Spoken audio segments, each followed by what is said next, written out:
Assalamualaikum warahmatullahi wabarakatuh. Bismillahirrahmanirrahim. Alhamdulillahirrabbilalamin. Asyhadu an la ilaha illallah wa asyhadu anna muhammadar rasulullah. Allahumma shalli ala Muhammad wa ala ali Muhammad. Rabbi shalli sadri wa yassir amri wahlul 'uqdatam min lisani yafqahu qawli. Kaum muslimin yang berbahagia dimanapun Anda berada, izinkan saya hari ini untuk sharing pada teman-teman sekalian tentang puasa dan kesehatan. Puasa sebagaimana kita ketahui bahwa puasa sudah dikenal bahkan berabad-abad sebelum kaum muslimin ada, sebelum Islam datang. Banyak sekali manfaat dan faedah dari berpuasa, terutama dalam bidang kesehatan yang berikut nanti akan saya bawakan. Kita ketahui bahwa banyak sekali manfaat dari berpuasa di bidang kesehatan. Bahkan sampai seorang dokter di Eropa menjadi masuk Islam karena berpuasa. Beliau mengatakan bahwa berpuasa menyebabkan kaum muslimin menjadi orang-orang yang sehat. Ya, kaum muslimin adalah orang-orang yang sehat karena berpuasa. Kita dianjurkan berpuasa seminggu 2 kali. Kemudian dalam sebulan kita dianjurkan 3 hari. Yaitu Amul Bid, Ayyamul Bid 13, 14, 15. Dan pada kali ini kita tiba di bulan Ramadan, di mana 1 bulan penuh kita diwajibkan untuk berpuasa. Berdasarkan hadis, ya mungkin masih hadis lemah, berpuasalah niscaya kamu sehat. Ya, sehat. Banyak sekali manfaat yang kita dapatkan. Bagaimana sebenarnya orang berpuasa?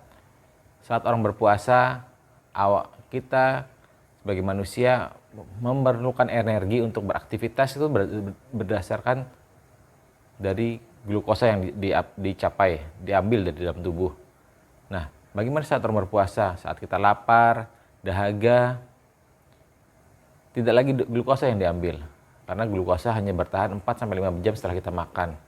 Setelah itu, tubuh sebagai respon yang ada, tubuh akan mengambil energi lain di dalam tubuh. Karena Allah menyebabkan asam lemak diolah melalui proses yang memecah asam lemak, memecah asam lemak menjadi keton, yaitu proses ketosis. Ini akan menyebabkan tubuh berenergi kembali. Ini adalah salah satu cara tubuh untuk menghasilkan energi. Kemudian pada tahap selanjutnya, mungkin kalau sudah sampai tahap puasa yang lama, itu yang tidak baik ya, terlalu lama, akan memecah glikogen dari otot-otot karena dari protein.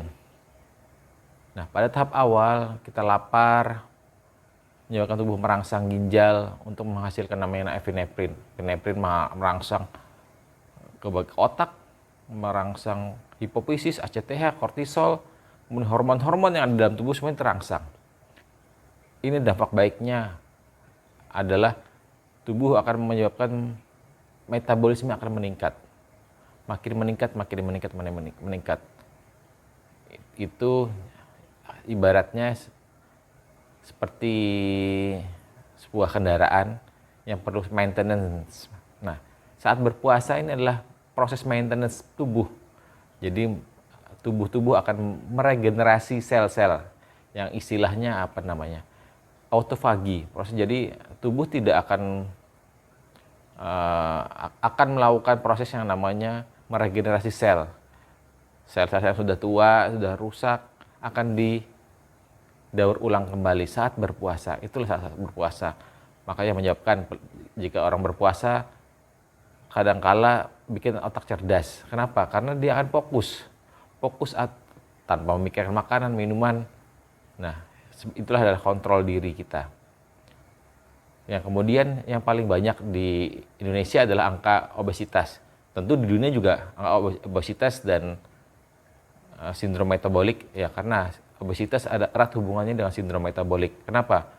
Karena dengan obesitas, adanya proses sindrom metabolik ini menyebabkan penyakit-penyakit lain. Hipertensi, kencing manis, jantung, penyakit liver, Ada hubungannya di sini. Kenapa berpuasa bisa menyebabkan angka obesitas menurun? Ya, tadi yang saya katakan bahwa asam lemak akan dipecah. Asam lemak akan dipecah, khususnya asam lemak jahat. Ini akan menyebabkan penurunnya kolesterol, ujung-ujungnya nanti akan berat badan menjadi turun, lingkar pinggang menurun, dan lingkar perut yang akan mengecil. Ya, itu adalah salah satu dari sekian banyak kemampuan dari berpuasa. Kemudian, ya, angka obesitas akan menurun. Banyak penelitiannya menyebutkan bahwa hubungan antara obesitas dan puasa, yang dimana berpuasa menurunkan angka obesitas. Yang tadi saya katakan, ini menyebabkan sindrom metabolik, ini berhubungan dengan penyakit-penyakit degeneratif lainnya. Kemudian angka tertinggi penyakit selainnya itu adalah kencing manis. Kencing manis dengan berpuasa ternyata kadar gula darah menjadi menurun.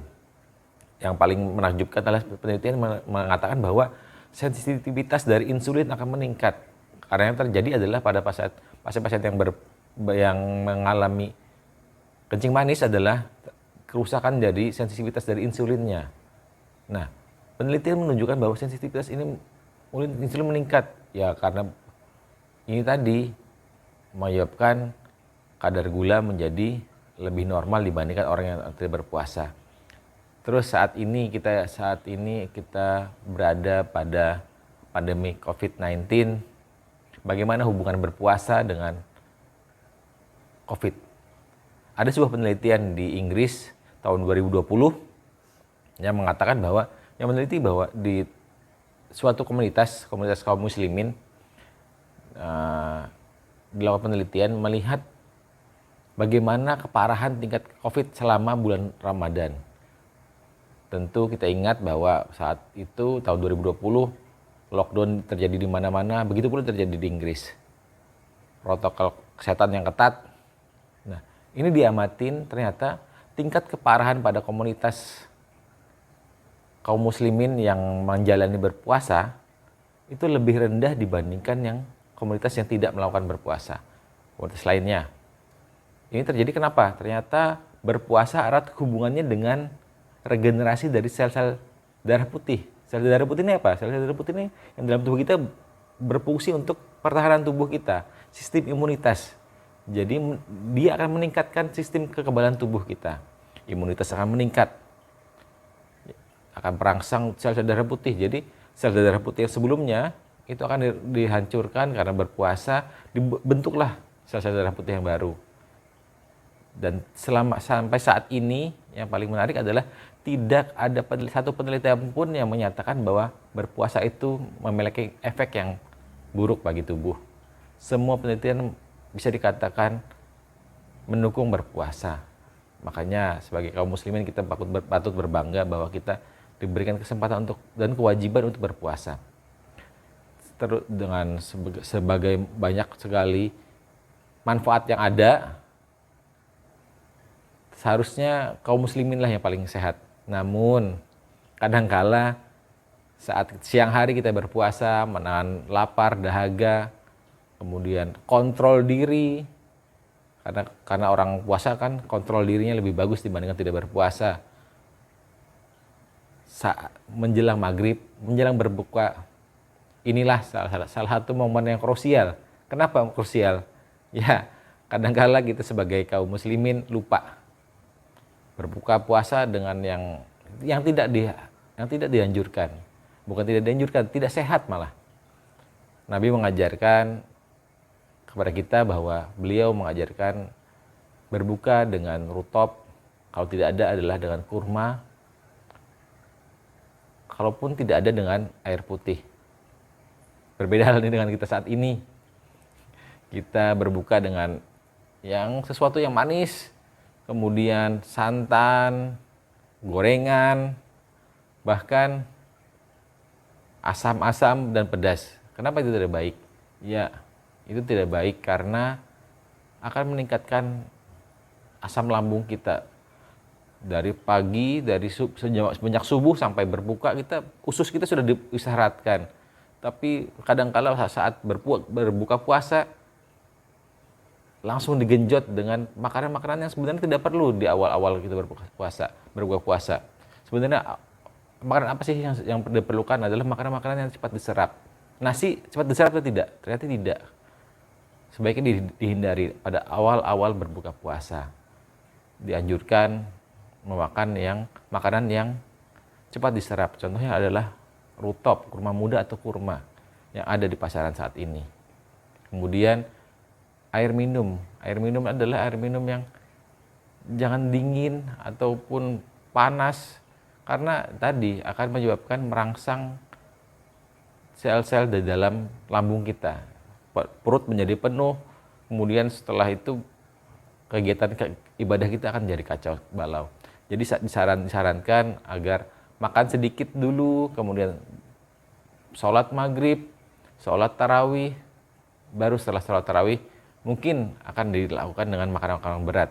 Itu pun yang sesuai dengan sabda Rasulullah, isilah perut sepertiga dengan makanan, sepertiga air, dan sepertiga udara.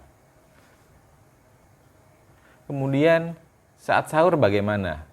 Ya, sahur disarankan sebagai yang menunjang kesehatan kita, disarankan untuk makanan-makanan yang banyak seratnya. Contohnya apa ya tadi? Kembali lagi, kurma salah satu. Mungkin memang kurma bukan produk yang dibawa Nabi. Cuma dari kurma lah banyak sekali penelitian mengatakan bahwa kadar gulanya cukup tinggi, kemudian kaya akan serat. Jadi yang baik adalah produk yang banyak seratnya. Kenapa? Tujuannya adalah supaya dapat mengikat air. Mengikat air, jadi saat berpuasa siang hari itu kita karena airnya diikat, jadi tidak terlalu cepat untuk merasakan haus, dahaga. Itu adalah salah satu, dan yang paling penting adalah di waktu diakhirkan untuk sahurnya.